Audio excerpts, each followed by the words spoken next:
Good evening, everybody. So, how we started and why only a pavement away exists. It started by a walk along the Strand, where my wife and I were taken back by the number of rough sleepers and the age of them, and we felt we wanted to do something, but do something in a pragmatic way. We wanted to do good, but not be do-gooders. And having spent a life in hospitality, I then decided that we could go and help fill some of the vacancies that existed there, but also give people a chance to get back in to a stable life. We then had to look at the employers, and we have a line that says changing perceptions to change lives, because the immediate reaction was someone comes out of prison, they're going to steal from you. If they're classed as homelessness, and employers didn't realise there was a difference between homelessness and rough sleeping, that they would come with a bottle of vodka and they smell. And if they left the military with anxiety, they had PTSD. So we had to change that.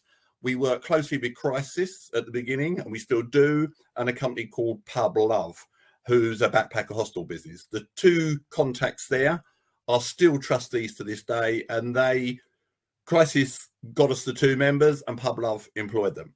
The thing I'd ask the audience is that I would think many of you have known or have met someone who's been to prison, who's faced destitution or homelessness, who's been in the military and had a bad experience, and that they may have taken that left turn that has taken them down a dark road rather than what most of us have been fortunate to do and take a right turn. So who are we and what do we do? Well, we help members, as we call them, into work, and we give them support, both financial and emotional, and that support is there for a year plus. So we've got someone with us now who's been in their employment for 4 years. If they came to us and said they had some issues, we'd still help them. We do it by linking employers and charities through our free of charge jobs board. We're not a recruitment agency, but that is our USP. We are that conduit to get employers to look at people who are looking to get back into work, and charities and organisations that represent our members go to employers. Because you can imagine that if someone's been homeless or been in prison and they go into a posh restaurant or a bar and give their CV, a lot of the time it will go into the bin. We also ease the pressure on the charities, because the more people we can get into work, that frees up the space in hostels, because we help with rental payments, and that means they can get more people off the street into the hostels. And like I say, we give that financial and emotional support. So let's have a look at some stats. And the stats tell you that there are 300,000 people facing homelessness in this country. That means you haven't got a rent book, you're sofa surfing, you don't have a mortgage, and 10,000 people sleep rough every night. That's at least once every night. The interesting fact you have to look at is that if only 10,000 people are sleeping rough, how did the government find 28,000 that they had to put in hostels during the pandemic? Prisoners, there's 78,000 prisoners leave each year. And 71% of those prisoners are less likely to offend if they have a job. And 25% of the population have a criminal record. So 1 in 4 of us has crossed swords with a custodial system. And that's an interesting, in fact, because we always ask people, do you consider yourself to be honest? Let's have a look at the results and our ambitions. So our results is that to date, we have put 300 people into work.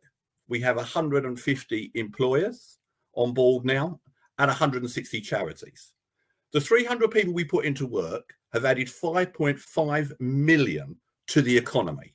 And that's by the fact they're not getting housing benefits, they're paying rent, utility bills, buying clothes. So they're putting something back. Our members stay on average 38 weeks with their employers. For those of you who know hospitality, that's one hell of a long time.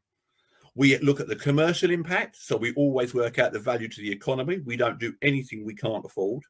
And we're aiming at 500 to 1,000 people into work and 5,000 by 2026.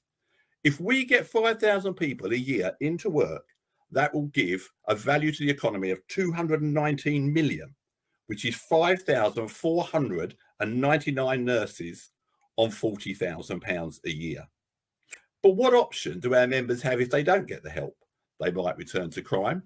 They might end up being destitute again.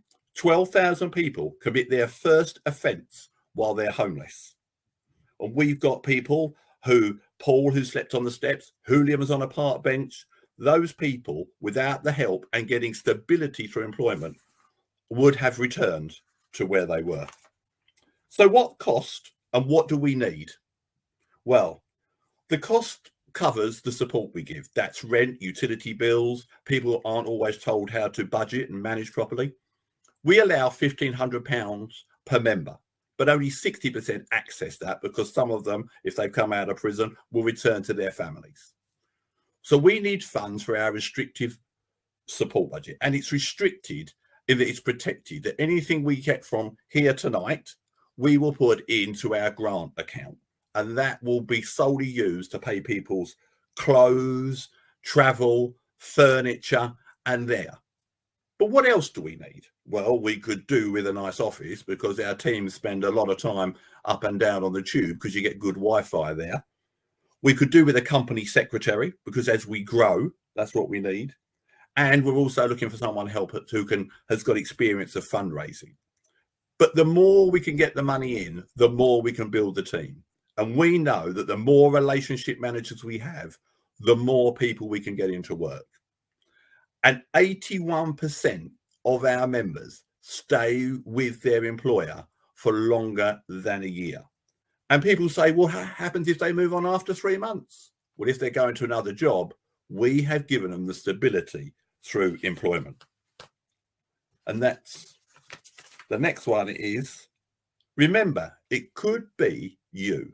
We are all just one mortgage payment away from homelessness or destitution. And I'll leave you with the thought of the rough sleeper on Brighton Beach that I met 4 years ago when we were doing one of our campaigns. He said, people notice us, but they don't see us. We're the person in the doorway.